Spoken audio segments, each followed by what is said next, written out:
On est sur un chantier de grande envergure dans le sens où on est en train de réaliser un chantier de 29 km qui est le plus grand chantier réalisé sur la région.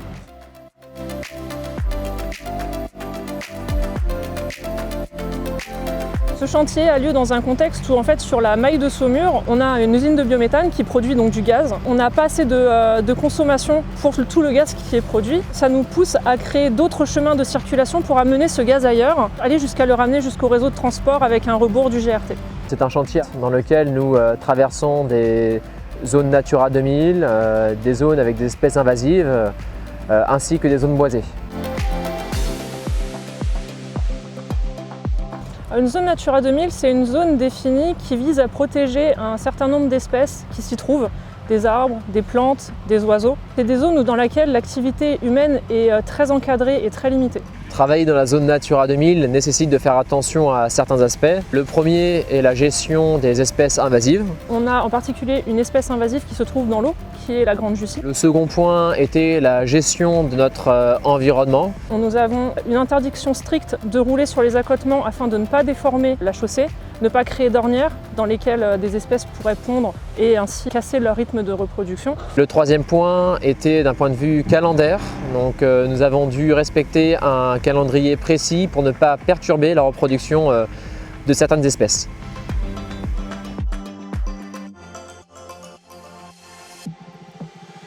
En phase préliminaire, nous avons eu l'occasion de rencontrer une chargée de mission donc Natura 2000, donc GRDF ainsi que CGLEC a missionné un écologue.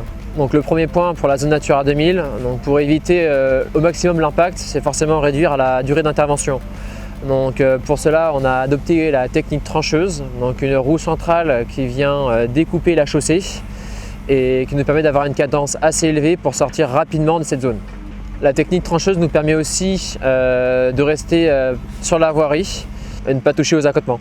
Donc sur le chantier, nous avons mis en place un sens unique de circulation.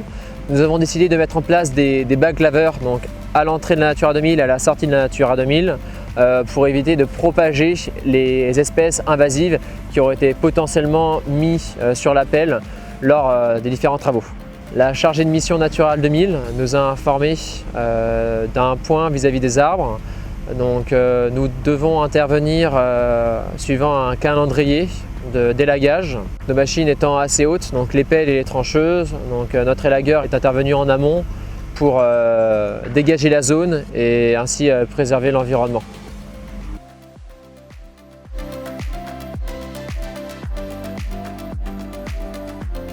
Donc ce projet s'intègre totalement dans le projet d'entreprise GRDF qui vise à décarboner l'ensemble de nos activités, ce qui nous pousse lors de nos chantiers à réfléchir aux moyens nécessaires pour limiter notre impact sur l'environnement qu'on traverse, notamment ici avec l'enrubanage qui consiste en fait à mettre une gaine géotextile autour de notre canalisation pour la protéger et ainsi s'affranchir de l'apport de sable au moment de la réfection de chaussée.